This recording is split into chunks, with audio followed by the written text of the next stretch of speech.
Welcome to the Digital Gold Podcast. Today, we're joined by Taylor Towler, CEO of Solomon Data Systems and a driving force in the next generation data center development. From scaling Merv Marketplace to $38 million in revenue in under a year, to leading 250 megawatt in site sales and teaching mining seminars that launched dozens of facilities, Taylor has lived at the intersection of Bitcoin mining, infrastructure, and power generation. We'll dig into his journey, the future of AI-ready data centers, and what it takes to execute fast in one of the most competitive industries on the planet. We also have another surprise guest, Bill Schneider. He has been a sourcing and contract manager for SME with 25 years of experience across defense, aerospace, consumer goods, and data centers. He's led billion-dollar negotiations, managed complex PPAs and EPC defaults, and recently secured major meta data center contracts worldwide. Based in Dallas, he advocates for reliable energy supply and supplier engagement outside of the traditional models. Welcome to the show, guys. It's great to have you. Thanks, JP. So the first question we're going to get into, Taylor, is what made you think Bitcoin mining was the profession for you? And what would you tell yourself today, or back then, now what you know today? Like, is it crazy to go into this space? Were you just a young, ambitious guy that thought he could take over the world? And did you succeed in that vision? A combination of probably above, so to speak. I would say, but I definitely succeeded in the vision.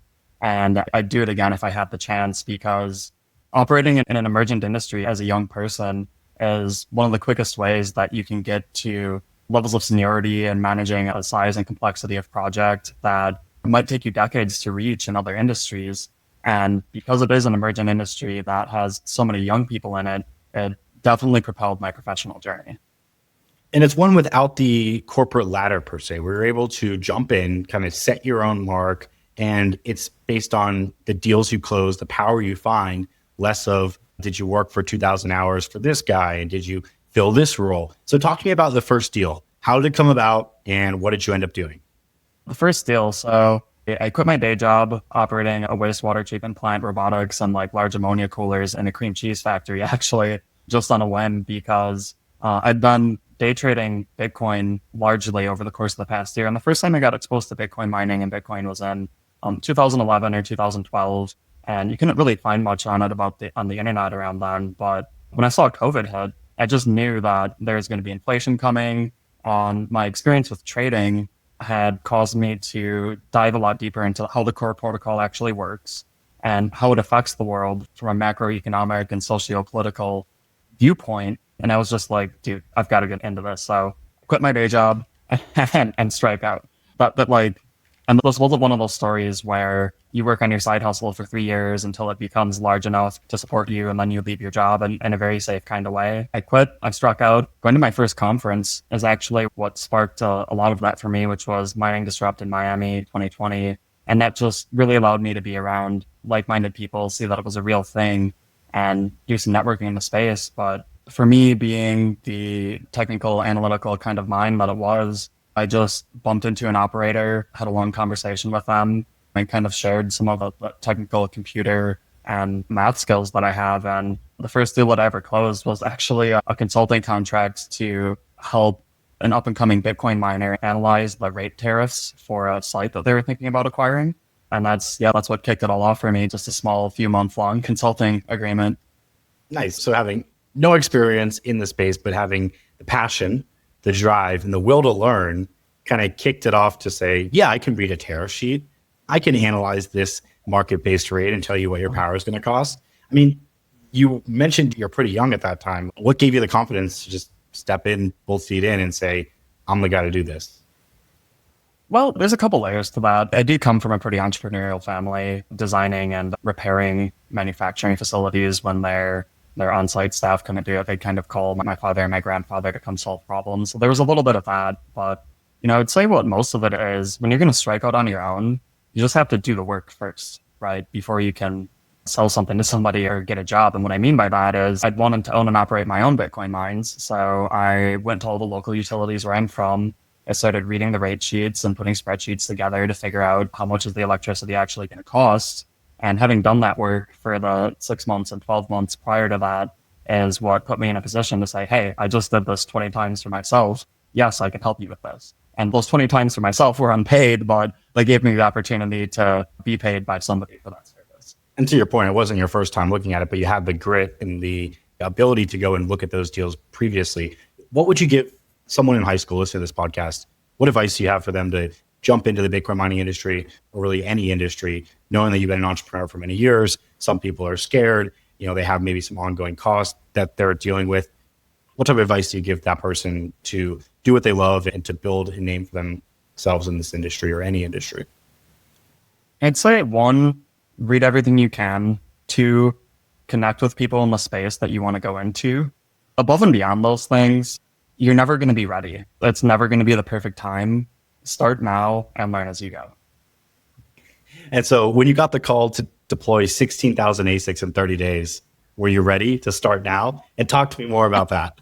That is something that most people can never say they've done in their life, because that's 45 megawatts of more of ASIC. I was terrified when I signed my contract. Honestly, it was to receive, disassemble, clean, test, catalog, and sell 16,000 ASICs in 30 days. And, we'd heard about the opportunity for this lot of servers that was for sale. And there happened to be a conference coming up. This was actually Mining Disrupt 2022, I believe. At the conference, we're meeting with all of our contacts, shaking hands, doing the thing. And we kind of had the opportunity. And then we went out to the market to see if we thought that we could execute, and we did.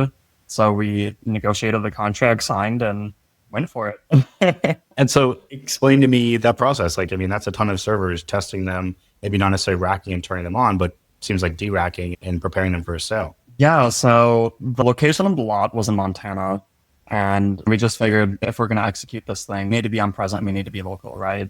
So myself and the partners that we executed the contract with, as soon as we got back from the conference, we negotiated the contract over that weekend, signed it on a Sunday night, and Monday morning we were in our cars on the way to Montana. Rented an Airbnb, kind of did the startup thing, went and found a local warehouse where we could actually receive and process the servers. So we rented the warehouse with a team of 15 people, stood up a testing facility, which was supposed to be like a 100 kilowatt diesel powered generator. And it actually ended up being like a dozen little Generac units that we kind of MacGyvered away to plug the ASICs into.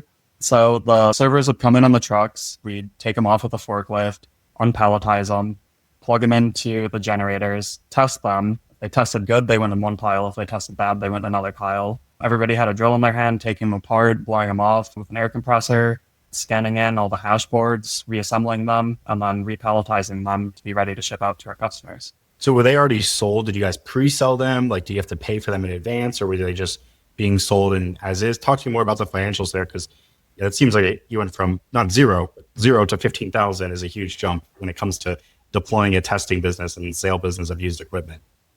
Yeah, so we did have to pre-sell them, and that was actually kind of like a gut-wrenching part of the process, because they required us to have pre-sold and funded 2/3 of the contract size prior to receiving any of the ASICs. So we'd already pre-sold some larger lots, and we were waiting for our big customer to close who was going to do that. And man, that week, I definitely got some gray hairs, but when there's a will, there's a way. And you guys are working 4 hours a day, drinking margaritas. Talk to me about this work schedule. Is it 18, 20 hours a day with sleeping on the floor, Elon style? It wasn't quite sleeping on the floor. Before we got the warehouse, it was up at 6 a.m., off the phone at midnight every day for 3 weeks straight. And then as soon as we got the warehouse, it was 14-hour days for a month straight, just from picking the ASICs up out of the Gaylord and then putting them onto the table or the pallet. By the end of that month, everybody there was ripped. Well, so it sounds like you're ripped. You're getting the job done. But Taylor, did you hit your head? I can go work a 9 to 5, get my benefits. Why would I ever want to go do this? Why did you decide this is for me? I think one of the most important aspects of it for me is the fulfillment in the sense of self-sovereignty and capability that you get from it, really owning your own destiny. But then, kind of being a do-it-yourselfer too. But then above and beyond that, there's being an entrepreneur definitely isn't for everyone, right? There's the saying goes, your first 7 businesses fail. But of course, once you do get to the point of being successful, there's a reward at the end of the tunnel. It's kind of the only way that access to the American dream still really exists, unless you're in a high-paying sales job and manage to invest your money well and save it over a long period of time. When you want to buy your mom a beach house and retire the rest of your bloodline, you got to be a business owner. So, I mean, what's the driving vision for you? I'm hearing is buy the one on the beach house and then retire my bloodline. I mean, that kicks off after all this work. You don't stop, right? You're not like, oh, 16,000 ASICs, tens of millions of dollars of sales. Let me be done here. You go and teach people how to build data centers, how to build Bitcoin mines. And you successfully taught people how to build over 37 of those. So why the shift, or kind of what makes you go, okay, this was amazing. Sales was fun. I learned a lot here, but now I'm going to go and teach people how to build these mining facilities. Tell me more. So I was actually doing all of those things at the same time, because it would be like I'd go for a couple of week seminar and then I'd return to the sales job. I guess for me, I've always been an educator. Like my high school yearbook quote was, "Those who are crazy enough to think that they can change the world are the ones who do," right? So for me, it's all about leaving a lasting impact on the world and the people around me and kind of bringing everybody along for the journey. But you kind of hit on a subject that is something I've gone back and forth on over the last 5 years, which is like, okay, so I get a big exit, I close a massive deal, and now I can retire if I want to. Do I? No, I'd be bored, right? Always need to have another challenge to push against just to keep life interesting. You sound like me. It's like you want to just keep busy, but also like you are making such an impact, which is you don't have that opportunity on the sidelines. And that's how, you've been able to scale this thing. Now we've talked about teaching people how to build sites, doing the ASIC cleaning. You've gone up the stack all the way to the sale of facilities. Now you've repped over 250 megawatts of site sales. And talk to me about the fastest route from an LOI to energizing without locking up a lot of capital as someone who's trying to do it lean. And how were you able to do that successfully? Is there any deal specifically you can speak about that the audience would find interesting? Okay. There's like layers to this the way I see it, right? Because it's a different conversation if we're talking about 1 megawatt, 10 megawatt, or 300 megawatt, right? There's like very different things you need to do with you can approach it. I would say just let's break it into like barriers like greenfield, and just like load studies, and then just like available power immediately. Yeah, I mean, the main thing is finding pockets of capacity where the infrastructure, to the maximum extent that you can find, is already there for another reason, right? So, if you want to do 1 megawatt of mining, maybe you move into a warehouse facility that a previous like CNC shop was in, something like that. If you want to do 10 megawatts, you need to find a substation that the utility has recently built, but hasn't yet accrued its projected load growth, or load has dropped off for some reason. And of course, if you want to do hundreds of megawatts and the really big scale stuff, well, that used to be easier before traditional data centers came around and gobbled up all the capacity. I'll leave it at that. So Taylor, if someone has done the 1 megawatt, the 5 megawatt, the 10 megawatt site, how do they go to the 150 megawatt site, knowing you've done this a few times, you have the expertise? Walk me through that process for those who might be interested in taking a part of the Bitcoin mining growth and AI growth story that's to come. Yeah, you want to look for existing grid infrastructure that you can extend to your facility. Essentially, the process is going to be finding out where the main backbones are, finding land near that to attach to your load study, submitting the load study with local utilities serving that region, and going through all that process. There's going to be engineering diagrams. There's going to be a few layers of the load study, and this is going to be a year-long to multi-year process. And throughout the course of that, you need to kind of line up all of the different variables, which is, where are you getting your substation components from? Because at that scale, you're going to be building a substation. Where are you going to be procuring that much data center infrastructure? And depending on your business model, who's going to be your client, or how are you raising the capital to purchase the servers that you're going to operate in the data center? You need to kind of coordinate all of those things in parallel with each other and kind of ratchet up each step as fast as you can in parallel with the other ones to unlock the next step, because you kind of need to do everything in lockstep. But a lot of times it is kind of like a chicken or the egg scenario. For example, the utility wants you to have the land to do the load study, but you want the load study to have the land, right? So it's like, okay, like how do I make that happen without buying 300 acres? Well, maybe you do an option on the land instead of purchasing it. Then once you have the option on the land that's long enough for you to find out if you can get the power to that location, then you go through the load study process, and that's replicated through everything in the business. It is really a stool. And to your point, you need all three parts of the stool. And at any one point in time, a part might fall out.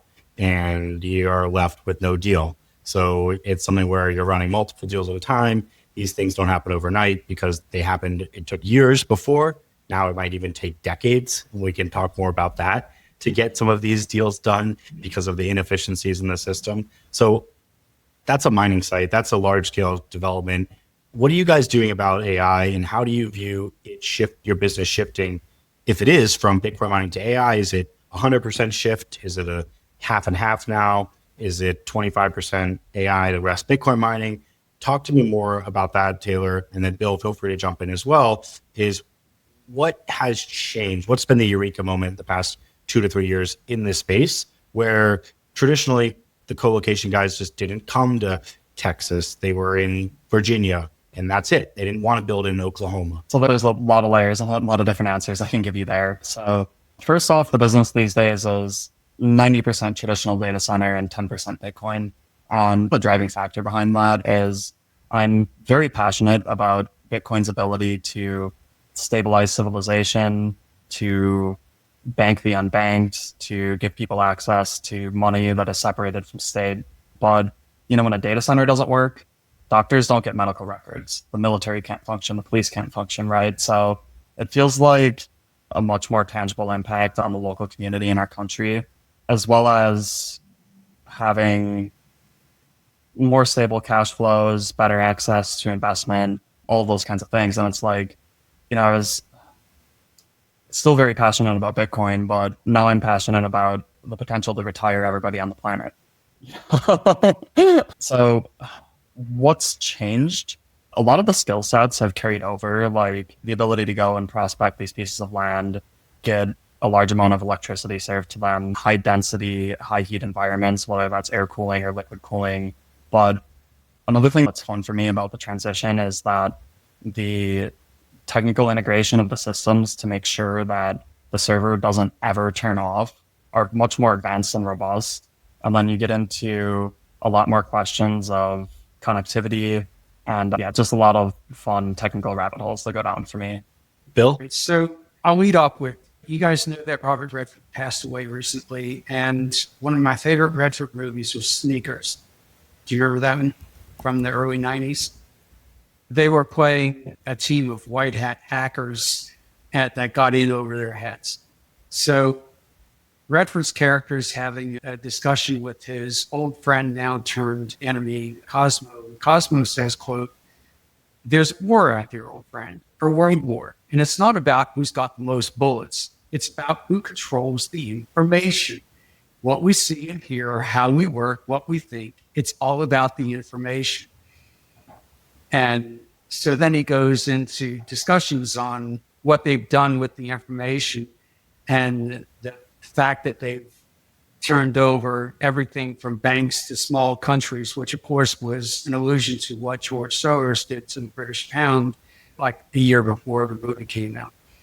All right. So with all of that being said, the more computing that you have, the more potential is roughly aligned to how much power you can get to drive that. And what's happened over the years is, for a number of reasons, which I don't want to derail the conversation over, let's just say that a number of political decisions resulted in a bubble in terms of nameplate capacity versus dispatchable capacity on energy. So keep in mind that politicians and most media types, generally when it comes to complex subjects, they're not very astute. So the politicians simply looked at nameplate capacity and said, oh my God, we've got all this spare capacity. So like here in Texas, I'm in Dallas, in ERCOT, wow, Bitcoin miners, data center operators, we've got all this spare juice that you can come take up, rather than the historical model, which is you contract with the utility, and if you're big enough, you have to coordinate with the utility to have either your capital build the power plant and the lines infrastructure and then pay on the margins, or you have a long-term PPA and the expense of the CapEx and OpEx and margin is passed along to you. So in other words, in the classic model, they quote moms and pops never saw that, right? Because you were paying for what you needed. But the politicians said, hey, we've incentivized all this spare capacity. Come one, come all, sign it. And everybody did. And then the grid managers went, oh, crap. Because now we've got this very big gap between what's on paper and what's actually dispatchable if the sun doesn't shine, if the rain doesn't fall, or if the wind doesn't blow. And the worm turned. So the worm turned from, we've got all this power, to, oh my God, these data centers are taking all this power. And in the meantime, now AI had been around, Taylor, correct me if I'm wrong, going back to probably 2016, but it really got legs under it with ChatGPT around 2022. That was when everything hit prime time. And everybody realized, oh my God, the computing requirements for data centers running this stuff are 3 times as high, and the power requirements are 3 times as high. Now, not getting into the whole discussion on fit for purpose on AI, ML, or HPC, and whether it's AI for application or training and all of that, just very generally, you're getting into far higher power density, far higher cooling density, and the power use and water use that comes with it. So now you're in the big time politically. And meanwhile, because of this gap between what's really available on the generation side, what's available on the line side, the T&D, or transmission and distribution infrastructure, now you've got this massive, massive queue of people who are signing up that may or may not have actual projects. But if they did, one example I saw, if all the load studies were approved, it would be 3 times the capacity of that infrastructure, which now brings you into, what am I going to do about this? And the short answer is, you're going to go back to the model with Henry Ford. If you're familiar with Henry Ford in the 1920s, to build the Model T back then, he owned everything from the rubber plantations in India for the tires all the way through to steel mills in Michigan to build the Model T. Well, if you follow Mr. Musk, a couple of years ago, he announced that at Boca Chica for SpaceX, as you're aware, they're using a rocket technology called methane and oxygen, or natural gas and oxygen, where he posited that at some point, they would probably have to drill their own natural gas wells at the site to provide for security supply. Because Elon, he likes to have his hand in every part of the supply chain versus Boeing, which is the polar opposite. So that's where you get the intertwining of where are the data centers going in the future, where are the power and water requirements going in the future, and how do you guard against supply risks, equipment risk, which we haven't even talked about yet, security of supply risk on getting equipment, and also the political or sovereign risk of, we mentioned SB6. SB6 is a quid pro quo. Okay? You're familiar with SB6 here in Texas, where as of now, anything larger than a certain figure, 75 megawatts, you're interrupted. So what are you going to do? A data center can't be interrupted. So you have to bring your own. And so all of these things have completely changed the landscape of where data centers were, even, I'd say, 5 years ago. Heck, 12 months ago. Yeah, well, it's growing exponentially. It's growing exponentially. I'll leave that conversation with this. If I'm looking in my crystal ball, what's possible 15 years from now? Now, John, do you know the capacity of Three Gorges Dam in China, the largest hydropower dam right now? It's probably in the 3 to 5 gigawatts range. It's 26. 26. I'm yes. predicting that you'll see a data center super campus, ultra super, whatever mega campus, in 15 years' time, that will be 25, 26 gigawatts. Wow. One site. Because as the technology matures, as you get higher and higher rack densities, as you have more cases for training and development of very, very large AI modeling, and the AI modeling goes from mimicking to truly thinking, which I don't think we're there yet. But Taylor mentioned at some point, AI does have the capacity. Now I won't say all, but I'll say most, especially transaction roles today. AI, gone. First level tech support, AI, gone. Transactional roles that were typically pushing processes in organizations, AI. So all of that. So as the AI computing demand grows, the data center demand grows because the capacity demand grows and the requirements for water and power grow. So that's where we are. This is a wave of obviously. Yes, it's a tsunami. And I It's think a tsunami. Elon even said it like with Doge. He's like, I feel like I'm picking up needles on the beach trying to fix the government when this wave's coming and it's going to disrupt everything. Like, what am I doing with my time? Absolutely, yeah. And like everything in our modern lives depends on these data centers. Like the money of the future, Bitcoin, depends on data centers. When we send a text message, pick up a phone call, go on Google Maps, Facebook, this podcast recording right now, that all happens in a data center somewhere. So everything about our modern lifestyle centers around these facilities that have become so integrated into our society, and everyone's feelings may be about that. I personally am an avid user of technology, therefore I'll always support a data center being in my neighborhood, because as we look out into the future of the world, we all know the world is changing very rapidly due to technology, and this AI thing is kind of like a big buzz right now. America used to be a powerhouse of manufacturing, and we offshored that and kind of maintained the world through the status of the dollar. Well, now Bitcoin's coming along and kind of disrupting that. And now we have this AI thing that's happening. And the question that I ask myself is, well, do I want that innovation to be happening in my country? And the answer for me is always yes, because, do I want rent to stay low because robots are building houses? Do I want to be able to afford food or buy products and services at an affordable rate because it's being produced locally by virtue of these data centers? The answer for me is always yes.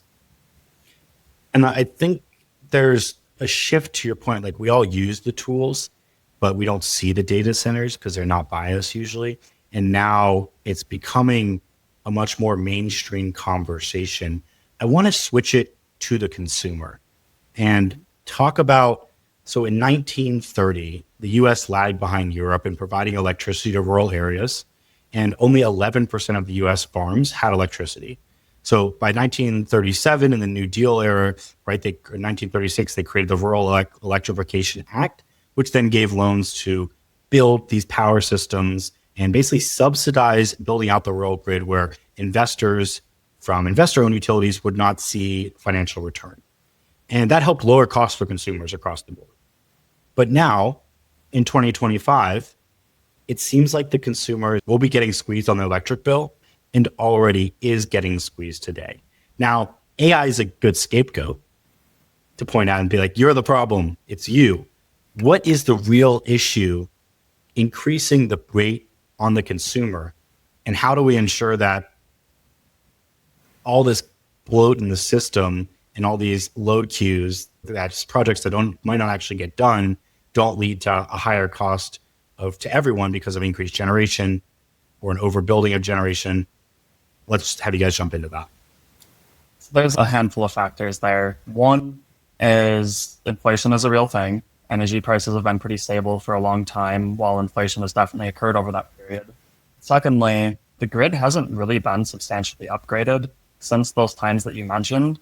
And we're now bearing the cost of not only needing more energy for our home devices, for our AC, for our electric cars, for automation and manufacturing, and for, yes, data centers. Now in the context of the grid having aged and having this new demand, not just from data centers, but from our modern lifestyle come onto an aging grid, there's been a combination of lack of investment and inflation that's occurred that's raising prices. And, it's easy to just point at a target and say it's all because of this and they should pay for everything, yes, to a large extent, you should be a good neighbor and make sure that what you're doing in the community you're in is accretive to everybody. But, one of the fundamental issues is that capital chases returns, right? And investing in utilities, while typically being a secure and stable long-term return, it doesn't get you that large accumulation that most investors are looking for. So all of the money for the last 20 years has been pouring into tech stocks and data centers and AI and software and all of these items. leaving investment in our grid to be kind of by the wayside. And now we're collectively paying the price for that, so to speak. Bill, do you want to jump in and add to this? Yeah, I've read an article in LinkedIn recently. One of my friends is Doug Sheridan, who has the think tank Energy Point Research here in Houston. And basically what Doug and I came to was that energy policy over the last 20 years has had the effect of playing Pied Piper to capital to one specific area. And so that's just sucked the air out of the room for everything else. Whereas historically, you had a utility that had a long-term growth plan for its residential and small industrial and commercial, and large industrial commercial would contract directly with the utility, as I previously explained. You had growth plans for the moms and pops that took into account a new subdivision needs new lines infrastructure to the substation, and lines infrastructure in the substation back to the main transmission trunks to the power stations. All that's covered as part of the utility's growth plan. All of that got wrecked in the early 90s. First on the thing of, hey, we're going to open up the grid to quote competition, except the mechanism wasn't put in to take care of all the infrastructure requirements along with new generation capacity. And then that was turbocharged with the ITC and PTC towards renewable power in the early 2000s. As I mentioned now, you've got all these large power users wanting to come in, but there's not a mechanism there to properly account for what they are going to do if they're connecting to the grid, to all of that transmission infrastructure. So it's very ad hoc. And they get caught in the middle, right? Because if you're an investor in a new data center that's 20 megawatts and no one's demanding that you pay for additional lines infrastructure, you're not going to do that. Your business case is not going to account for it. And the lines infrastructure that has got money towards it has been towards intermittent generation that's out in Timbuktu, because that's where the wind and sun happen to be. But that's not necessarily where the industrial and commercial loads are, including data center loads and Bitcoin mining loads. So there's a mismatch. And to your point, the mismatch was created, ITC, PTC, these are tax credits that created generation to be built not where load was. We've never approached the problem. Right. The incentive you're chasing is the credit. You're not chasing the real world issue that needs to be addressed by new capacity. The credit is a phantom capacity. And because the credit is a phantom capacity and it's not tied to a real world need, that's where you get misapplied and misallocated capital. And we've basically allocated capital, to your point, these generators, and the consumer is not benefiting from this negative price energy in this certain area. Everyone's getting their tax credits for building it. They get back their money plus their 8% return a year. But the consumer's really left holding the bag with a more volatile grid and political utilities with non-retail access states not allowing this cheap energy to flow to their consumers. Right. Exactly. We're all for being good stewards of the environment, not polluting, all of those kinds of items. So the spirit behind that movement was well-founded, but it created the effect that a lot of people don't know this about the grid. Every time you turn on a light bulb, there needs to be an equal and opposite reaction somewhere in a power plant that turns up just a little bit to power that light bulb. So you amplify that out across factories, charging cars, data centers, etc. And we have a concentration of this energy that, one, you can't turn on and off when you need to. Two, you can't turn it up and down. And three, by the way, the weather is not perfectly predictable. We all watch the weather, right? So we don't know when this energy is going to work, while at the same time we're trying to play this perfect balancing act. And that, combined with the lack of investment in the ability to get energy from power plants to areas where people use the energy, and now the energy source that we're getting isn't constant, is unpredictable, and can't be turned up and down, it's caused a problem where now we essentially just don't have what we need in the grid to be able to power our society. And now we're talking about this consumer. The consumer is hearing that AI is going to make their bill go up. Let me ask you this question. utilities are incentivized to grow their asset base. Why are they incentivized to grow their asset base? Because they can make a fixed return regulated by the government, X% per year on their asset base. You have these massive data center customers coming in with almost an unlimited amount of capital to build new data centers. And to Bill's earlier point, how far do they go in upgrading and paying for their system? Is it just the lines? Is it their substation? Is it the generation? That's a conversation we're having. But from a utilities perspective, they see money printers everywhere. They're like, wait a second, I can have a data center park. I can only let Apple and Amazon use this power. I'm going to build a 200 megawatt substation. I'm not going to let anyone else use it, but all of my ratepayers are going to pay for my substation, pay for this transmission line to my industrial data center park, and I'm going to go find my client. But I'm not going to let anyone else in.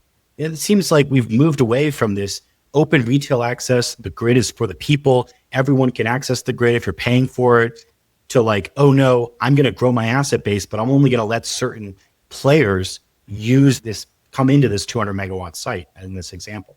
How do you guys see these misaligned incentives affecting consumers and then also affecting AI players in the space, even smaller operators like where me and you are in that 50 to 100 megawatt scale, where we can't go compete in the gigs right now? So from, call it 2005 to 2018-ish, those kind of scenarios where you just mentioned, where the utility is going to make an investment into infrastructure in order to bring a user to that location, did happen. And the reason that happened was because communities want high-paying jobs in their region, right? Like, I mean, a lot of people want to go work in a data center, make a top 20% salary, have a pretty cushy office position, the tax incentives be there, because like, you know, these data centers, they are given tax breaks, but it's normally not 100%. And even, you know, if you're paying 25% of the taxes in one location, I mean, over 5 years, that builds you 5 new high schools, right? That's the reason that utilities made that investment, to bring those kinds of businesses to the area, because it was good for the community. But what's actually happened in recent times, now that those resources have become constrained, is that the data center operator pays for everything. They pay for the power lines to get from the existing transmission corridor to the data center. They pay for the substation build out. They pay fuel riders, and it really does pay for a lot of things. And I think that right now what's happening is that we have kind of a perfect storm where we have unpredictable energy supply, aging grid infrastructure, and massive demand for electrification from a variety of sources, not just data centers, combined with an inflationary environment. And I think that is really what's driving energy rates up. It's not just data centers coming in, because the data center operator in the past decade pays for everything when they come into a location. And that's my view. And Bill, before you jump in, Taylor, you're right. The data center is paying for it, but guess what? They don't own the asset. The utility says, this is my asset. Now I'm going to charge 8% on it. Exactly. I didn't pay for it. The ratepayer didn't pay for it, but I'm still going to charge my rate base 8%. Historically, I'll give the example. Years ago, I worked for an aluminum smelter down at the bottom of New Zealand. What you need to know about that site is it's powered by a hydroelectric facility called the Manapuri Power Steam. Manapuri is unique. It's not a regular hydro dam. It's a lake here and a lake here, and a race between the middle with generation. 800 megawatts between the two lakes. Originally, then owner of the smelter that was coming in, Comalco, was going to build and operate this power scheme.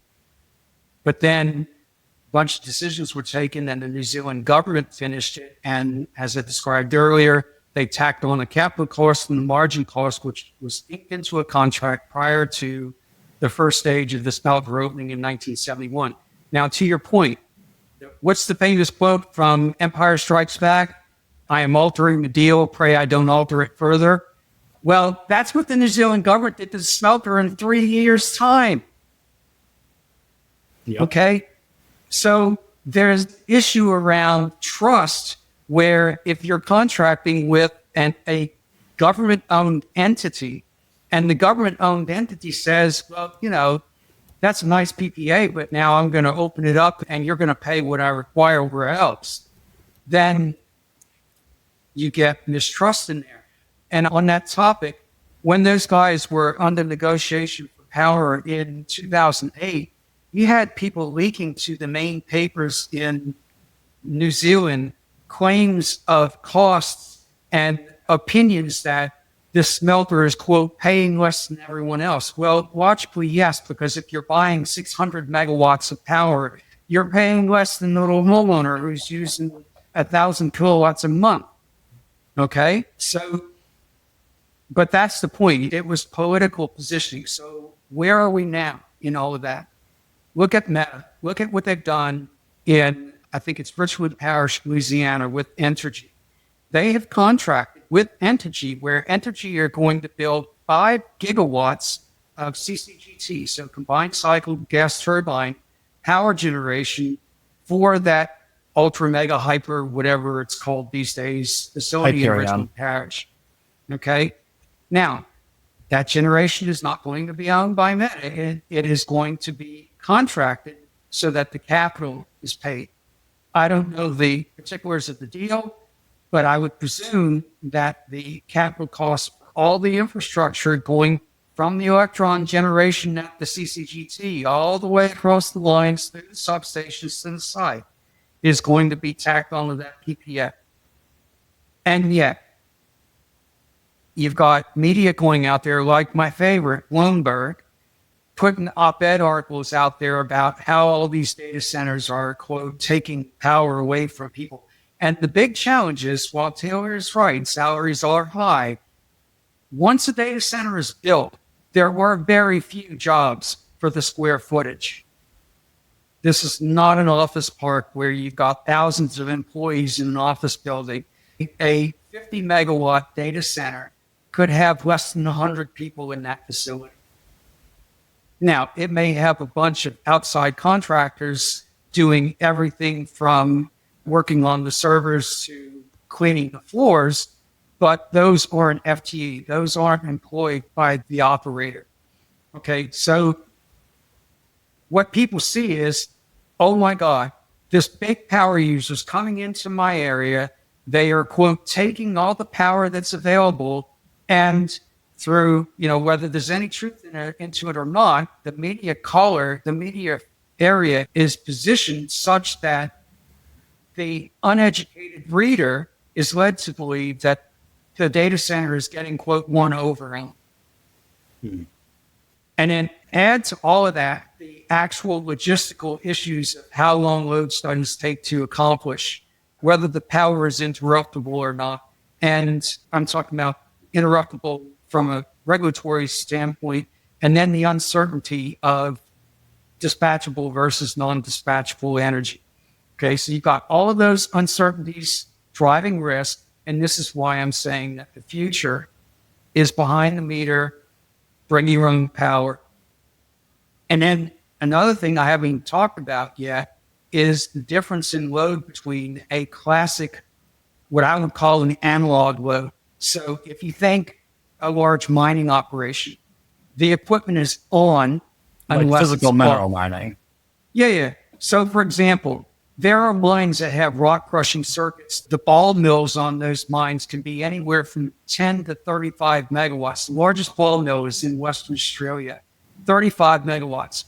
Well, when that thing is off, it's off. So you immediately have this drop in 35 megawatts. Oh crap, something has to be turned down. Versus the way, and Taylor's the expert here, the way AI works when it's learning or it's executing on its models, and the load is very digital. It's very chunky. And those chunks can be within cycles that are less than a second at the time, that if they're not coordinated right, can set up demand waves, very much like physical waves, that now you need something in between to shock absorb that load. And that's where I think BESS systems, electric battery energy storage systems rather, can perform that function because the load is so different. And whether you're on the grid or behind the meter, you're going to need that. Otherwise, you're going to be creating problems upstream for everybody. So it's a very different world. And it's a very fraught political world because of we're coming off of subsidies for certain types of power, but we haven't addressed the fact that we've neglected the lines infrastructure, the T&D infrastructure from the generation point out. And we still haven't yet solved the issue of allowing the capital to really go back to dispatchable generation, baseload generation. Wow. That's a mouthful. That shows you the complexity of the topic from the local level, where you have thousands of landowners in Facebook groups saying, stop the data center, to the mayors speaking out in these towns for and against these loads. Do you realize the ultimate irony there? The Facebook groups are creating the demand. Yeah. You know, for very quick example, I worked at a steel mill in 2008. It was going to expand to land that it owned for what we would call a demolition landfill. Do you know the term? No. A demolition landfill is industrial type waste, like when you break up a road and you've got to do something with the concrete. Okay, it's that kind of stuff. They were going to expand this plot that was in this beautiful rolling valley, and the locals were all miffed over it because they loved the views, but they didn't understand that years ago this had been sold for this purpose.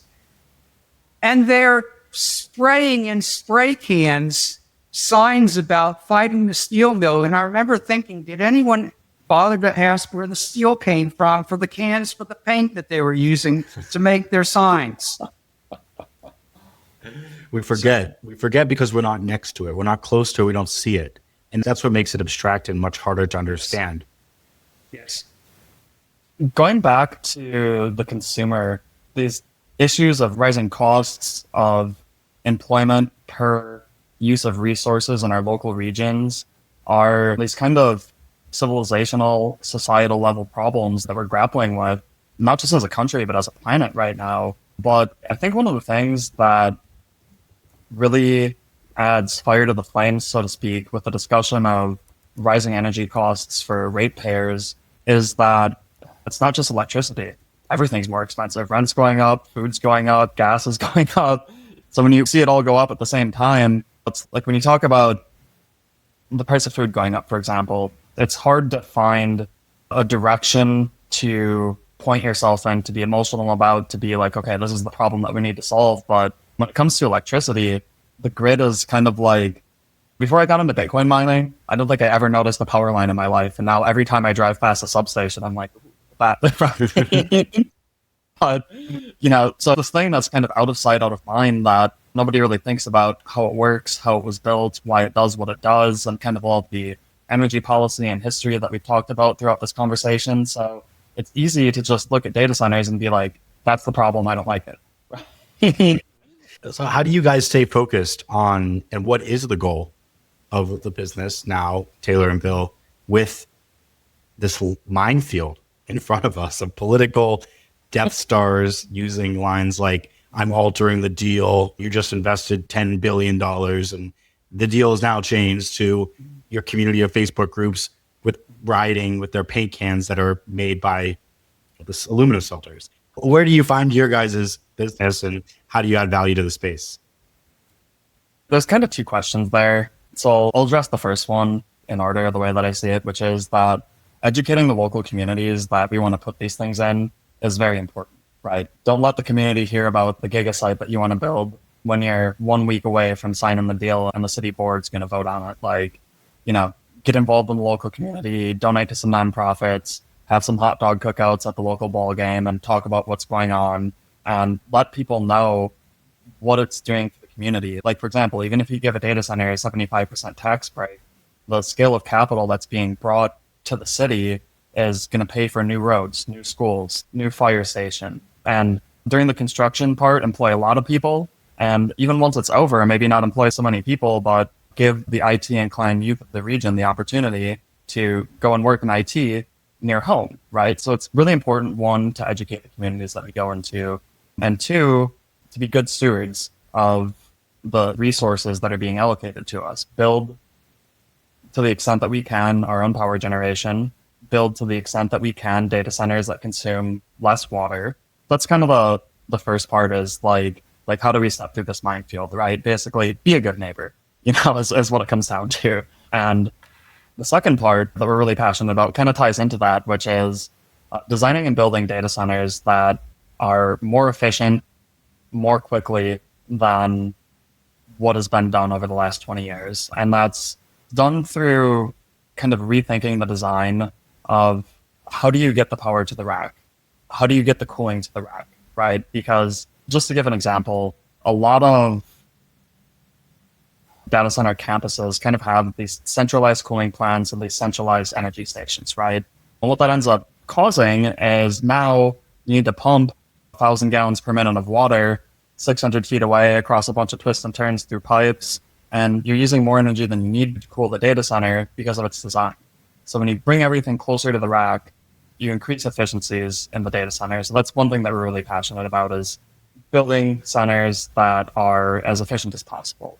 And then above and beyond that, innovating in the contracting and construction side of things, where and this is a long-winded subject that I can bang about for a long time, but in essence, creating scenarios where the people who own the data center and the people who are building it, they're both incentivized to build it as quickly as possible, on budget and on quality, right? Because the way the industry has operated for the past 30 years, if there's anything I learned in Bitcoin, and it's actually Bitcoin that taught me this, is that incentives rule the world, right? So if the contractor who's building the data center is making his money on a cost plus basis, so they're going to make 10% above cost. So say, for example, the data center costs $1 million, they make 100,000.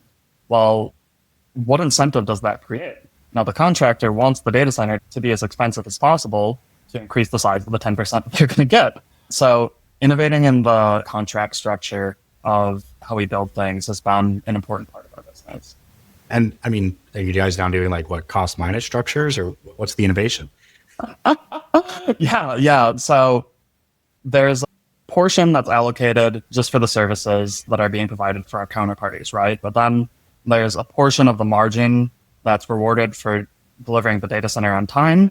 And there's a portion of the margin that's delivered for the data center being delivered on budget. But we got to be careful with the on time and the on budget part, because when you try to go fast and when you try to do things cheaply, what happens to your reliability, right? So it's making sure that a portion of that compensation that's paid for services is carried out over time as it's proven that the data center operates the way that it's supposed to. It's really good way to look at it, and innovative. So great job with approaching it that way. To add on to Taylor's point, I'm a big fan of Dale Carnegie. And if you're going to convince somebody to do something, you're going to explain what's in it for them. How are you going to benefit from this? And the first biggest thing is, when you put in an operation like that, even if it only has 5 people in the building, it's still earning a lot of money. And the operation is sited in the local county or in the local town. And that town is going to realize cash flows from that operation. It's also going to employ, to the degree that it's been sited properly, it's going to employ local labor for the building upkeep that I described earlier.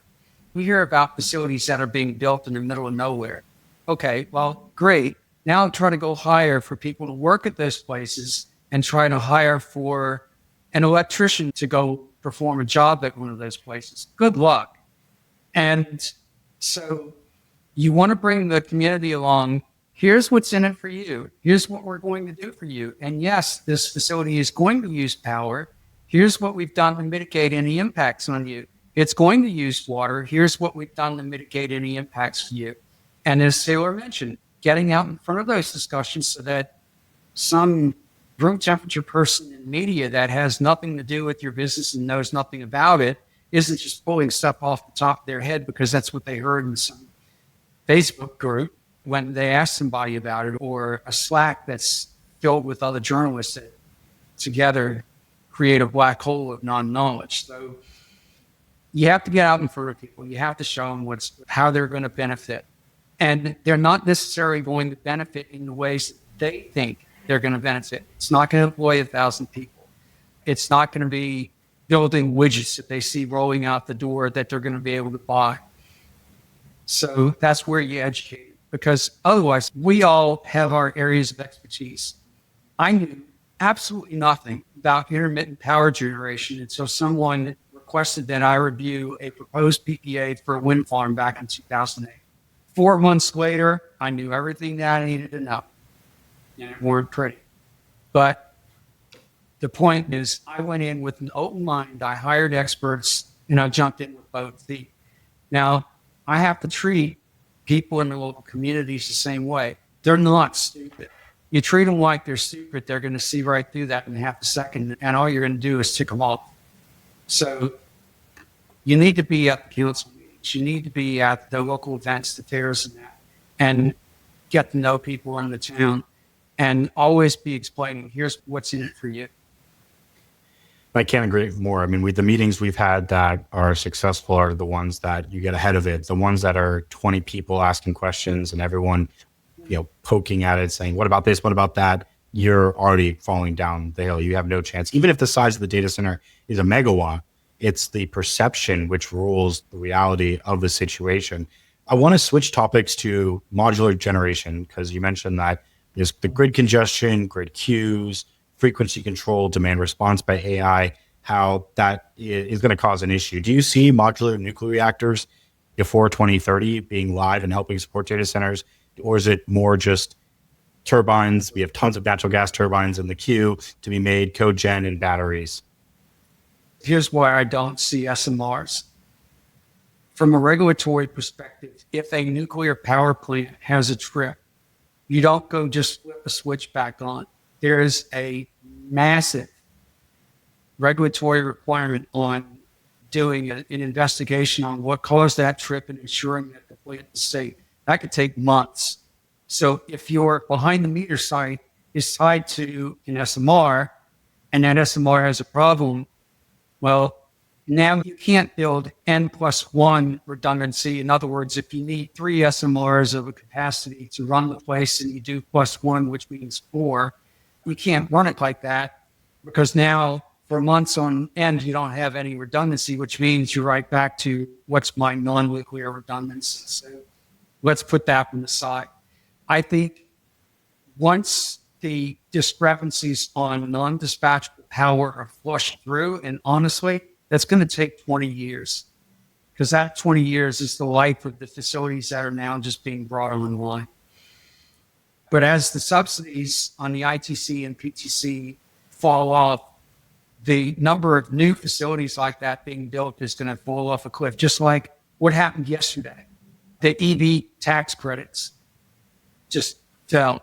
So you had a mad dash of people to buy before the tax credit ended, and now you're going to have the hangover period where nobody's buying. And as the market rights itself, there'll be a lot less, because now people won't be buying them for tax credits. Same with power generation. So as all that flushes out, you're going to have 20 years where really you're going to be looking at a number of different technologies. You're going to be looking at gas turbines, number of different versions of gas turbines. You're going to be looking at reciprocating, or RICE, reciprocating internal combustion engine, right? And you're going to be looking at what I call novel technologies that use natural gas and similar fossil fuels in a way that has a far less emissions footprint. And I'm not just talking about CO2, I'm talking about NOx and other items that affect emissions in what are called non-attainment zones, EPA non-attainment zones. Because today, if I want to build a behind-the-meter facility in the Dallas Metro, because that whole area is under EPA non-attainment. So the chances of me putting significant generation on a site, no. But there are novel technologies coming out. There are linear generators coming out. There are fuel cells on a number of technologies coming out. And eventually, the preponderance of the market penetration of that equipment will bring prices down to where they'll be, quote, in the money to provide either supplementary or primary generation for those sites. It's going to take time, like everything else, but there are options. The other thing that I see is that a lot of things in life come down to cost, kind of like how we were talking about earlier. And even conventional nuclear these days, the cost to provide the energy before any margin is made on the billions of dollars that gets invested into them is somewhere around 6.5 to 8 cents. Whereas coal and natural gas are in like the 4 or 5 cent range these days. So it can be hard to build a business case around those things in that scenario. SMRs and geothermal right now are in the, I'll call it 9 to 15 cent range for producing energy. So for that to become really feasible and get rolled out, we've got to figure out how to hit some economies of scale in production to get that into a place that's competitive with other energy generation methods. And then, of course, there's the fear of nuclear fallout, which if you look at your one nuclear meltdown history, the only reactors that have ever melted down were first generation reactors. Like, first time we ever tried it, that's the only type that's ever melted down anywhere in the globe, right? And now we're on like generation 3 or generation 5 nuclear, something like that. Any reactor from generation 2 and on has not ever had a single meltdown. And actually, the deaths per year via nuclear compared to the deaths per year of people operating in natural gas or coal-fired facilities, like, it's zero for nuclear. And like, well, you know, when you stand next to an exploding piece of steel all day, that can be hazardous, right? A combination of the cost and the fear of nuclear meltdowns is kind of preventing us from advancing in that direction as a society. But if we think about it in terms of powering a data center directly, like Bill said, one of those things trips off, you're going to be offline for weeks or months. So like nuclear directly powering a data center, at least like a mid-sized campus, may or may not be realistic depending on what other generation technologies you have on site and all those kinds of questions. But for society at large and the world at whole, the abundance of electricity is directly correlated and, in my opinion, causative of the well-being of the people who live in that region. And it's my opinion that the best thing that we can do as a society right now is build as much consistent generation as we can to stay ahead in this race for superintelligence that we're in.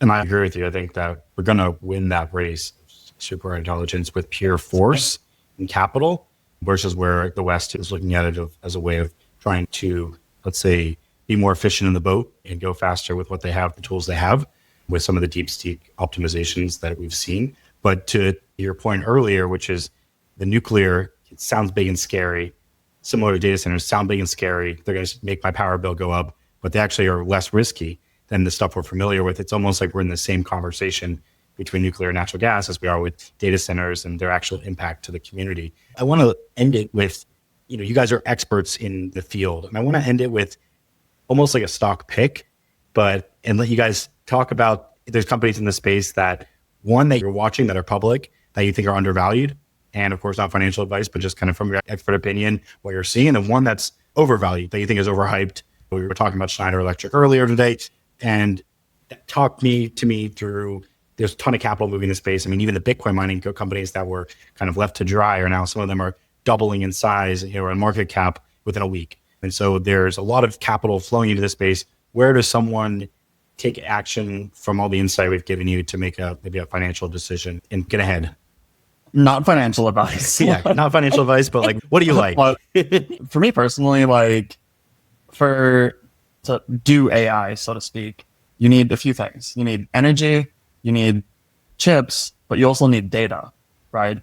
And that's where a lot of people kind of misread the 3 parts of the bar stool to do AI, so to speak. And in that regard, Google and XAI both have access to massive amounts of data. Like, how often do we use Google on a daily basis? Probably like 20 or 30 times for me. And that's all just getting logged. And that's meaningful human interaction that can be used to train synthetic systems to operate like us, right? And then Google also happens to be a leader in developing their own chips that are more efficient and purpose suited, while at the same time being a leader in multi-campus training. So how essentially all models are trained right now is it's not efficient from a capital or an operational sense to be having a single model train at a facility that's separated from one another, even by a mile, right?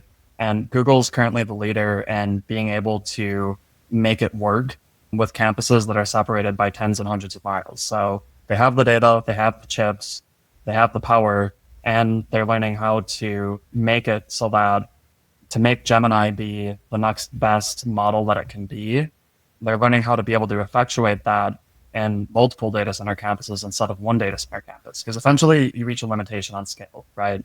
Like to put even 1 gigawatt in one location is crazy. Like some people are doing 5. Well, how do we get to 25 or 50 or 100 gigawatts training these models? Well, to do that and on one piece of land is basically impossible. And Google's the leader in solving that problem right now. And then with XAI, it's kind of a similar story. They have the data because they have Twitter and Starlink. They've proven they can move fast, solve problems quickly, and scale quickly. And, combining all of those things together makes me bullish on those two companies. Thanks, Taylor. That's great. I didn't kind of get the Google connection. I know they've been relatively flat. They've obviously are pushing the edge with Gemini, but they're maybe not, the OpenAI is getting the spotlight there per se. A lot of people don't know, like Google invented the LLM. Yeah, the transformer. Yeah. Were you going to jump in, Bill? Yeah, I was just going to say the AI boom today has a lot of, now I'm a big fan of history, and I'm a bigger fan of the old saying that there's nothing new under the sun. Do you remember your good book? You know where that comes from. So go back to the late 1990s. You had stupid money being thrown at anybody who said, I'm on the web, internet. I'm going to do internet commerce. And then a fellow too late along looked at Amazon in March of 2000 and said, hold on, this is a business that has inventory and they're not making any money. What gives? And 6 months later, the bubble just went. Now, that didn't kill the industries and the businesses who figured out I can't be about, wow, I've got this tool. So fast forward to today, everybody's got AI. I want to throw something at the television whenever I see an ad on a YouTube video of this and this, fortified with AI. It's like, fortified with calcium or something, fluorine or vitamin A. And it's not that at all. It's how am I going to take this tool and do something with it that's going to make the product or the service that much more efficient. Telling me that a laptop has AI means 3/8 of nothing. It's marketing crap. All right.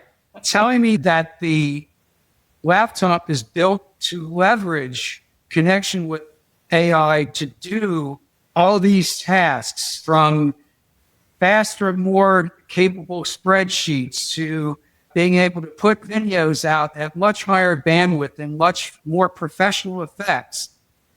Sell me on that. I don't care how the sausage is made. The joke about go back up in Sinclair, it used to be that Italian sausage was authentic because every now and then you'd have 2 Italians fighting over the vats who want to get knocked in, right? But I don't care about that. I want the nice food sizzling on my plate because it's good to eat. I don't care how it's made. Okay? Don't tell me that it's got AI in it. Tell me what having AI is going to do for me. So the companies that are able to train the models for an end purpose that has a real world application that's going to save people time and effort and is going to make them smarter. Now that's the trick. It can't be a crutch. It's got to be something that makes you smarter and makes you able to do more with less. Companies that can solve that and show the public what their products are going to do using this tool, they're the ones that are going to make money. And that's where we are right now in this whole wave is we've gotten to the point where these models have been trained to the extent that they're pretty smart. They can solve hard math problems. They can write long papers almost like a human. But it's like, okay, like right now at this point in October of 2025, it's like, okay, how do we translate that into a real world business case, whether that's a consumer or a business to business product that solves a problem, add a value proposition that is better than the way that we've done it before. And that's what everybody's talking about right now is, are we actually going to get to that? And how do we get there? I agree with you. And on that, I think I want to go back to a point that Bill mentioned, which is like, Bill, is the round tripping schemes that are happening with OpenAI committing $300 billion to Oracle, and then Oracle investing $40 billion to buy NVIDIA cutting edge GPUs, then NVIDIA pledging $100 billion to back into OpenAI.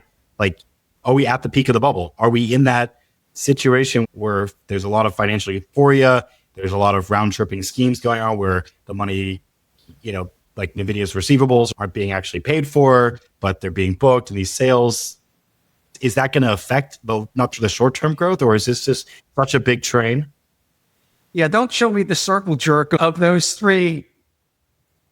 I'll leave that visual to you, but show me what's going to come out of all of that collaboration. What is that going to do for the products and the services that each of those companies are able to offer to the customer base outside of the little circle? It almost feels like we've lost that kind of forest in the trees here where we're not focused on what's important. I go back to the late 90s and the dot-com boom. Remember, for a brief while there, everybody's running around saying market share is everything. Well, no, it's not. Profit is what your shareholders want.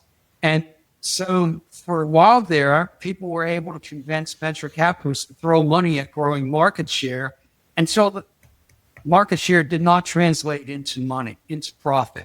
Then the whole thing blew up. I think if it's not managed well, that little thing you just described has the potential to make a big mess all over the place. Something will come of it elsewhere. Personally, this wave of growth doesn't crest, so to speak, until at least late 26, if not 27, 28. Just given like the capital that's been deployed and is in motion will continue to be in motion for at least that time frame because it takes that long to build out and deploy these things. So not to mention, like, I see more bull than I see bear right now, personally. Regarding the NVIDIA investment in OpenAI and Oracle and whatnot, I do see that when these models get larger and when they're trained for longer, they become more intelligent. Because I've been an avid user of ChatGPT since 2.0 became popular and just use it frequently. So if it is becoming more intelligent, then theoretically it can solve more problems. And at the same time, it's not just on the which one is most intelligent side, it's also on the other side of the versions of the models that are cheaper to run and smaller also get distilled down from those larger ones. So that means that we're then able to solve harder problems with less computing. And all of that is derived from the size and the power of the chips that train the largest models.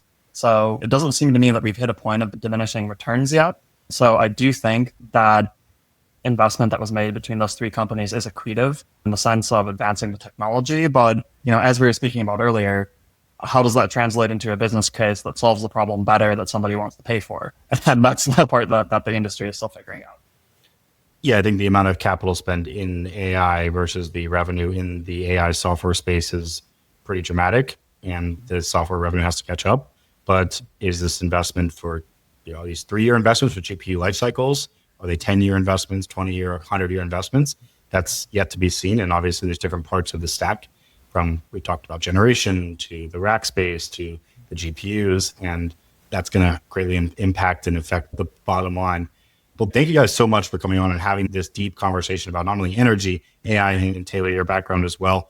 What last words do you want to leave the audience with before we close up? Here's what I would leave people with. Whatever your endeavor is, you're going to need more power. And that's not just a Tim Allen joke, but you really are going to need more power. You're going to need reliable power. And at the same time, as a developer, it behooves you to be aware of the political risks of what you're doing, like what Taylor said. Don't wait for the news cycle to write your story. I would leave everyone with, if you're going to invest in a particular area, get somebody out there as the face of your company with the city council and with the local populace if it's a smaller town, so that they don't just learn about you when you're put on a docket for a town council meeting and then they're all ticked off because someone whipped them up into a frenzy, whether it's hearsay or truth or some combination thereof. So develop those relationships with people. And then to the degree that you're able to, I would say that for the next 10 years, any power demand of size. Look to what your buying meter options are and be the master of your own ship, the captain of your own ship. Because if you don't, then you could get out there with that brand new shiny data center and discover that somebody that has no care of your operation at all can just flip a switch if they need to and shut you down. And at the very least, that's going to cost you a lot of money in standby power generation, which, depending on where you're located, you may not be able to do, because running those diesel gen sets may hit you and not get you into monitoring. So I would say, look at the risks, look at your business case, and don't apply stupid money for the sake of stupid money.